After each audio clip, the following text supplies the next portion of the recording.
मेरा कोटि कोटि जय गुरुदेव। सभी सत्संगी भाई और बहनों, सभी के चरणों में मेरा कोटि कोटि जय गुरुदेव।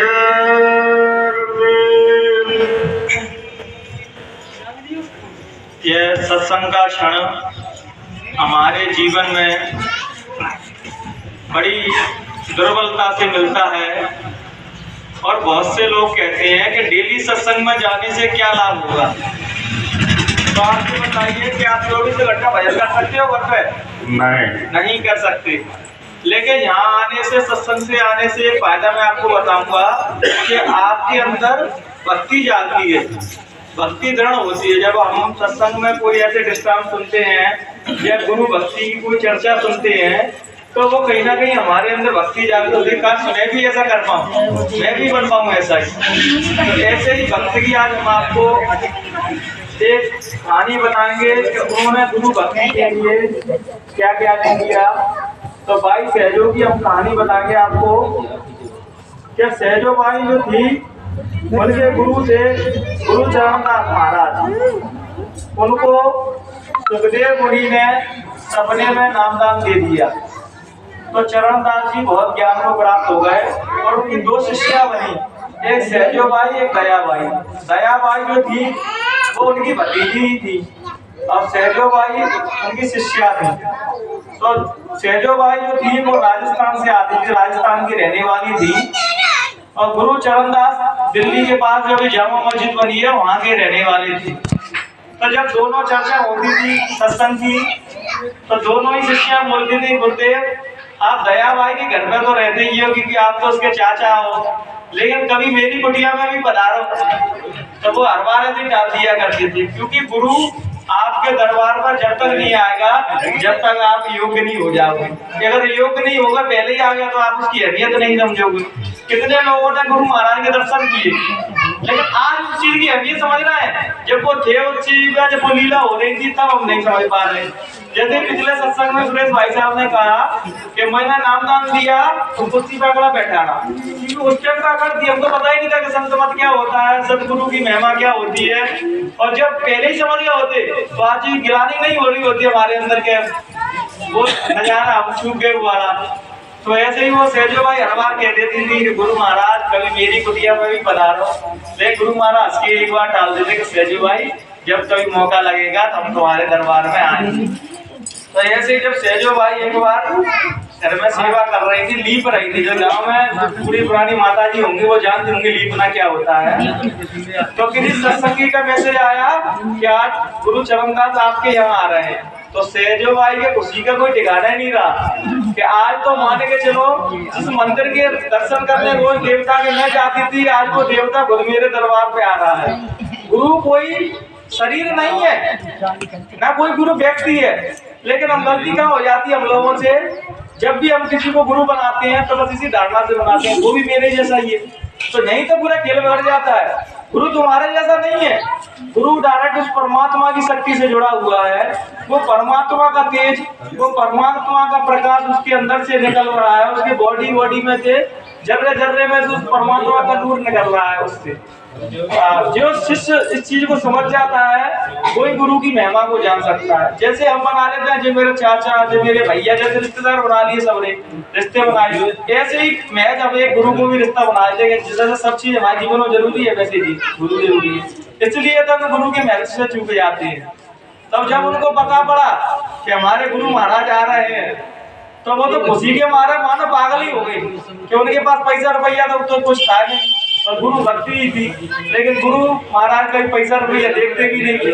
पैसा रुपया तो संसार के लोग देखेंगे। अगर संसार में रहना है, मान सम्मान प्राप्त करना है तो पैसा कमाना जरूरी है और भक्ति करना है तो गुरु का आशीर्वाद, गुरु की कृपा बहुत जरूरी है।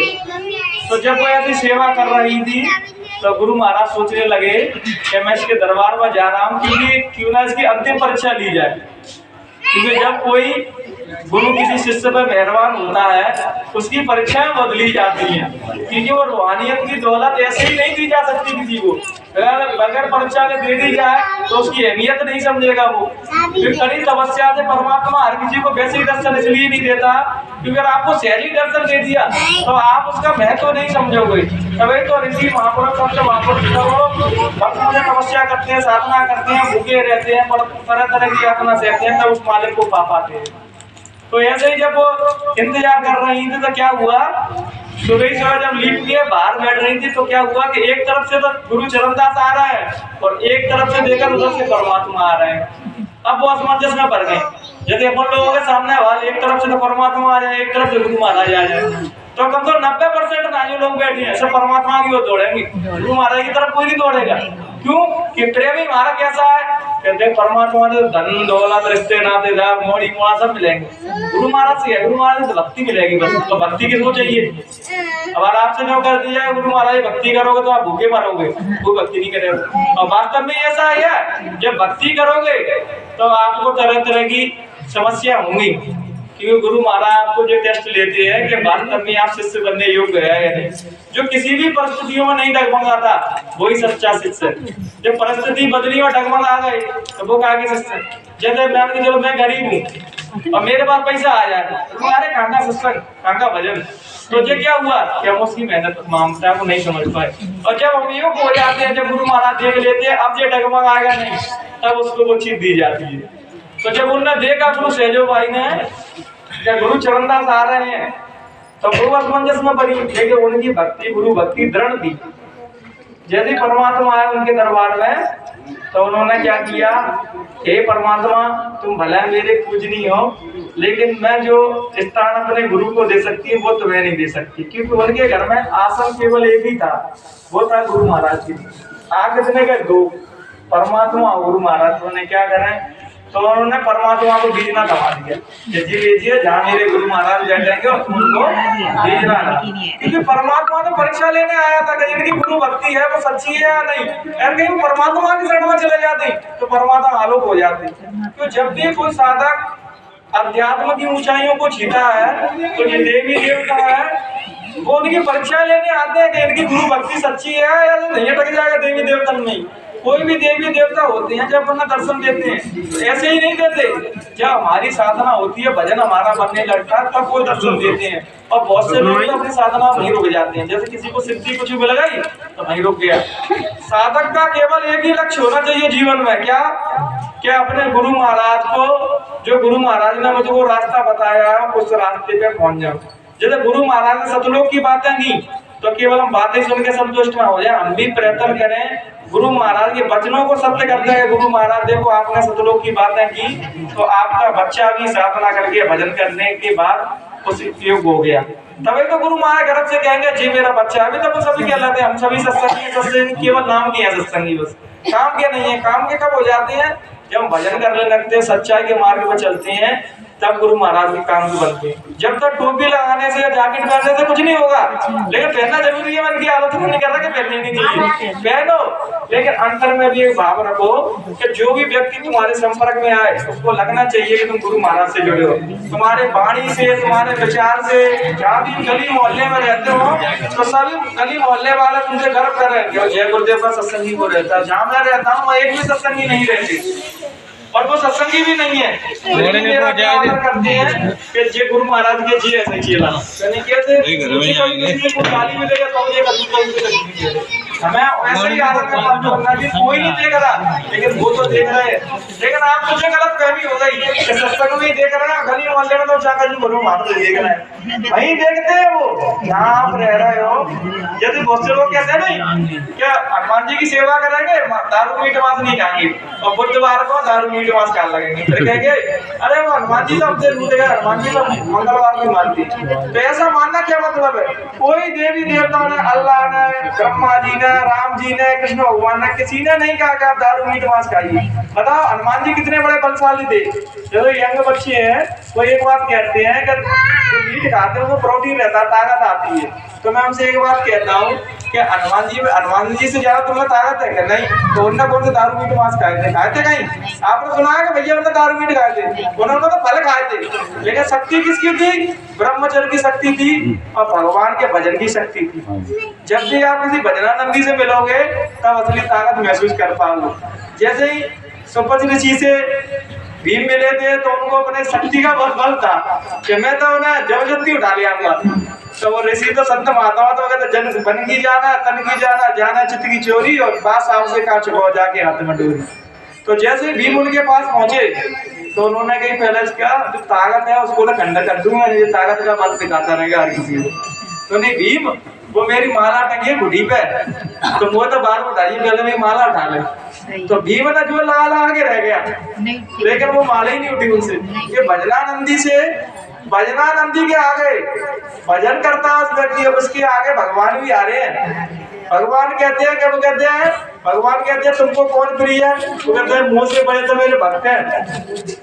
कह रहा मैं तो भक्तन जो कहते हैं वही मैं करने लगता हूँ। इसलिए हमको भजन करके अपने गुरु महाराज की दृष्टि में कैसे योग बन जाना। जैसे मैं एक पंडित जी से मिला था तो मैंने पंडित जी जो आपने इतने सारे टीके क्यों लगा रखे हैं, पूरा माथा बन रखा है। तो जब परमात्मा धरती पे आएगा तो ये पहचान लेगा कि हमारे बच्चे हैं। तो मैंने जो नहीं लगाएगा तो भी वो तो पहचाने ही नहीं मारा जो लगा रहे तो उनको पहचान लेते हैं।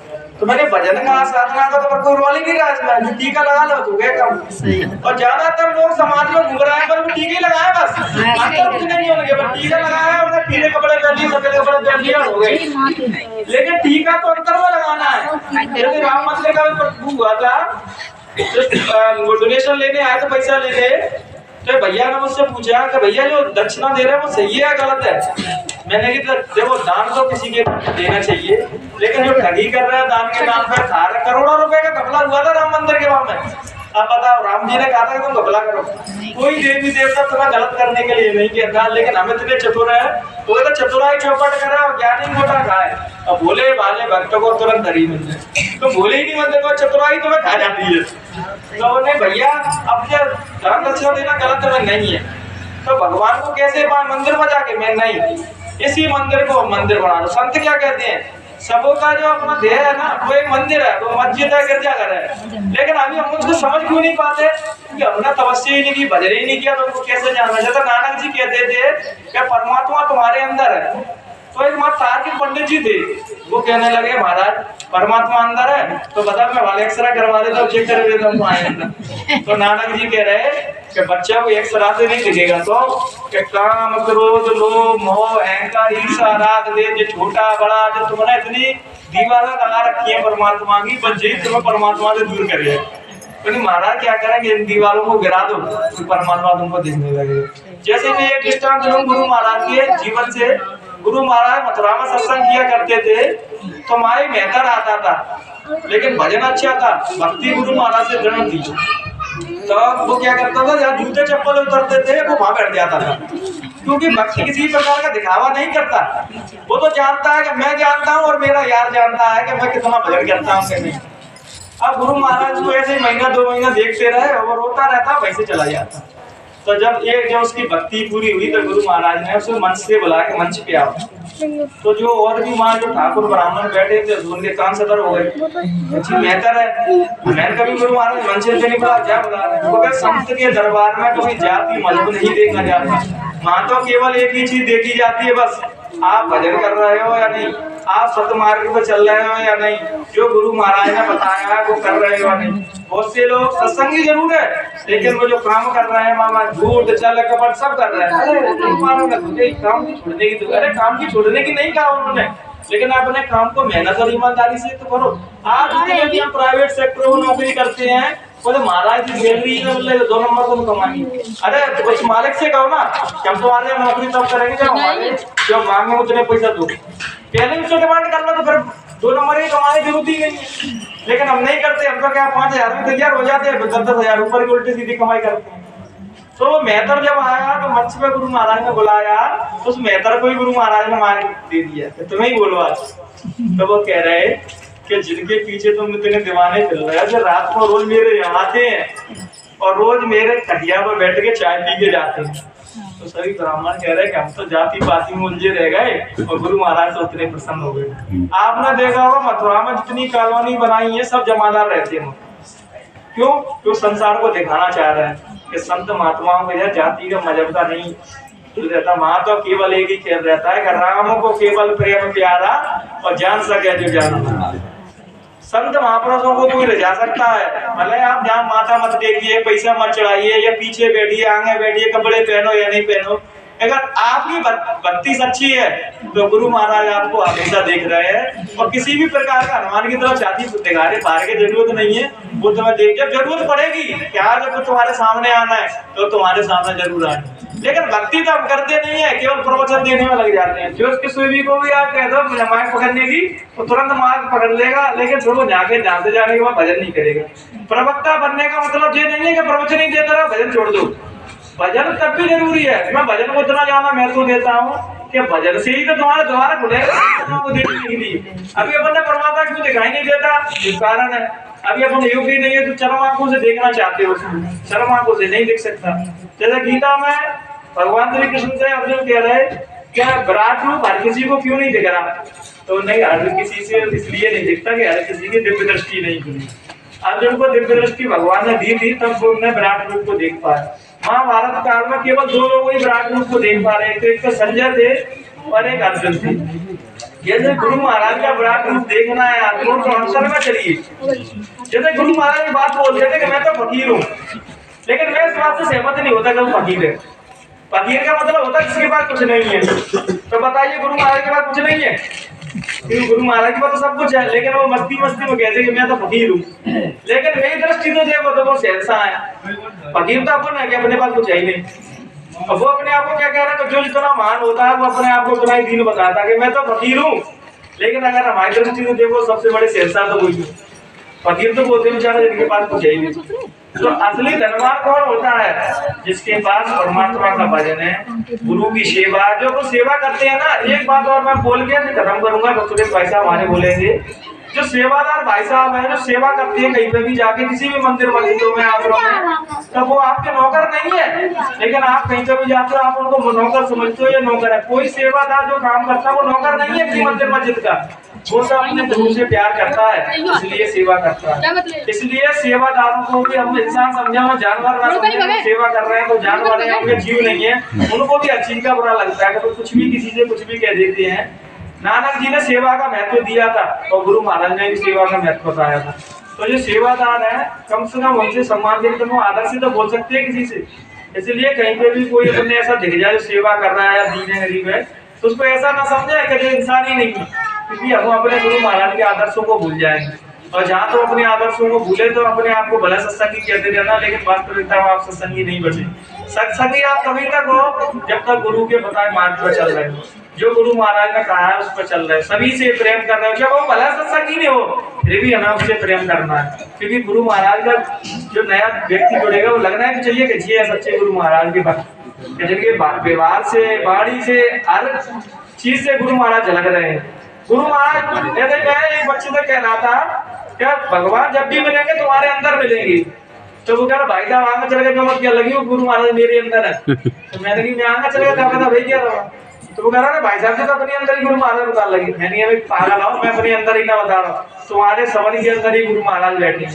क्या भूल गए गुरु महाराज के शब्दों को? गुरु महाराज क्या कहते थे, जब नाम दान देता हूँ तो उसके अंग संग हो जाता है। अंग संग कैसे हो जाते हैं? दो दूर रहेंगे तुमसे, वो नाम दान के समीप तुम्हारे अंदर प्रवेश कर जाते हैं सूक्ष्म रूप में। अगर कोई अहंकार में कह रहा है कि गुरु महाराज मेरे अंदर आप पाँच जलवा रहा है, खुद ही गुरु बन के बैठ गए, वो अहंकार है। जो तो वो कह रहा है गुरु महाराज मेरे अंदर है, लेकिन वो जो नहीं कह रहा कि तुम्हारे अंदर नहीं है, तुम्हारे भी अंदर वो बैठी है, लेकिन तुम्हें उस चीज को जानना है। और जैसे जैसे ऊपर चढ़ते जाओ, जैसे जैसे विनम्र होते जाओ, जैसे साधना बन जाए ना, तो अहंकार से अकड़ो मत। हर व्यक्ति को हृदय से लगा दिया सत्संगी को, जहाँ कोई भटक रहा है उसको हमें समझाने की जरूरत है, उसको जरूर समझाइए और कैसे न कैसे उसको भजन में लगाइए, सच्चाई रात पर लगाइए, तो गुरु महाराज हमसे प्रसन्न रहेंगे। जैसे ही मैं भजन करता हूँ, रोता हूँ कभी कभी, तो गुरु महाराज कहते हैं कि बच्चा ये तुम करोड़ों में देखा लोग भजन कर पाते हैं, क्या मत छोड़ दिए भजन करना। मैं तो कहता हूँ महाराज मैं तो जो भी संपर्क में आएंगे भला सत्संगी नहीं हो, वो राम को, कृष्ण को, अल्लाह को मानते हो, लेकिन उन्हीं की भाषा में उन्हें भजन पर लगाना ही, तभी मैं समझूंगा कि मैं आपकी सच्ची सेवा कर रहा हूँ। भले वो गुरु महाराज से ना जुड़े, लेकिन उसको सतमार्ग पर लगा सकते हैं। भजन करेगा तो गुरु महाराज अपने आप खींच लेंगे। भाई यहीं अपनी वाणी को हम समाप्त करेंगे। अगर हमसे कहने सुनने में भाइयों बहनों गलती हो गई हो तो मैं जहाँ हमारा ज्ञान ही नहीं हो तो मैं क्षमा कर देना। जय गुरुदेव। बहुत बहुत धन्यवाद आपको भाई राहुल भाई, आपने जो वचन कहे गुरु महाराज की बहुत शोभनीय और सम्मानीय वचन कहे, और हम चाहते हैं कि इसी तरह से गुरु महाराज